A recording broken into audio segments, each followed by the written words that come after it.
సిద్దిపేట జిల్లా గజ్వేల్ మున్సిపల్ ఎన్నికల ప్రచారంలో హరీష్ రావు మాట్లాడుతున్నారు. లైవ్ చూద్దాం. కేసీఆర్ పథకాలకు కత్తెర పెట్టారు. రైతు బంధు పడ్డదా? ఇప్పుడు యాసంగి ఫిబ్రవరి వచ్చింది, పడ్డదా? ఎరువు బస్తాలు దొరుకుతున్నాయా? కేసీఆర్ ఉండగా ఇదే గజ్వేల్లో ఎక్కడన్నా తెలంగాణలో ఎరువు బస్తాలు కావాలంటే ఆటోని చెప్పి 4 సంచులు వేసుకెళ్ళాలి అంటే ఇంటికాడ ఇష్టం. ఇప్పుడేంది పరిస్థితి? దొరుకుతున్నాయా? మీరే ఆలోచన చేయండి.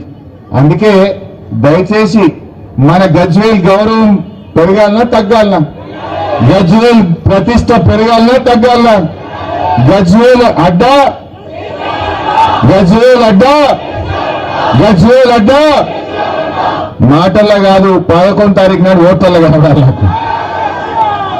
ఎందుకంటే ఇంకా 2 ఏళ్ల తర్వాత ఉంటాడా ఈ రేవంత్ రెడ్డి?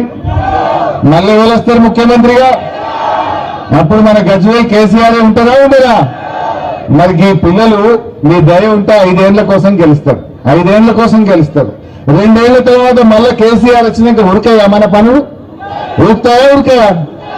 వీళ్ళ ముఖం ప్రజ్ఞాపూర్ లా ఈ గజ్వేల్ బస్టాండ్ బారణ పడైంది. ఇంకా చారణ పన్నెండ చేసింది 2.5 ఏళ్లలో. అట్లనే పడబెట్టి ఇంకా వీళ్ళట వచ్చి గల్లీలలో ఓటు అడుగుతారట. దయచేసి ఆలోచన చేయండి. ఇక నడిమిట్లో బీజేపీ మోపైండు. అసలు వాడు ఏమైనా చేసిండు ఆ తల్లి మనకు?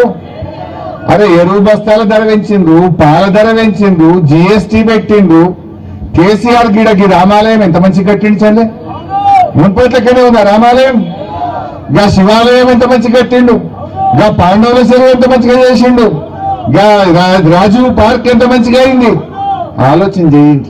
అందువల్ల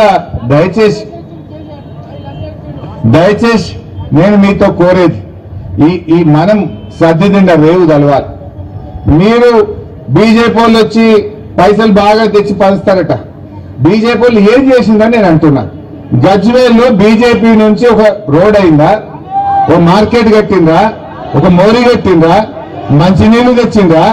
కరెంట్ ఏమన్నా ఇచ్చిందా? ఏమిచ్చింది? ఏమి చేయని బీజేపీకి ఎందుకు ఓటేయాలి?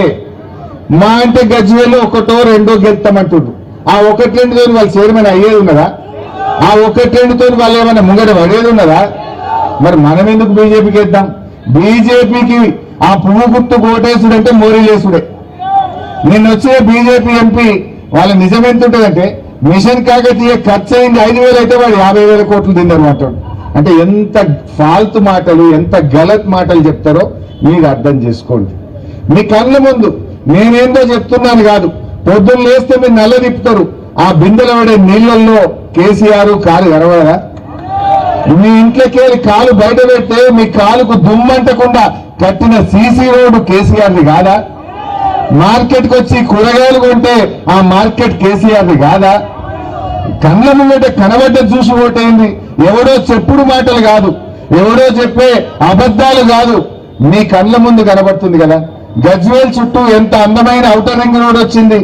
గజ్వేల్ దవాఖానా రాత్రి 12 గంటలకు ఎవరైనా పోయినా కూడా ఇవాళ మంచిగా చూసేటట్టు డాక్టర్లను పెట్టలేదా?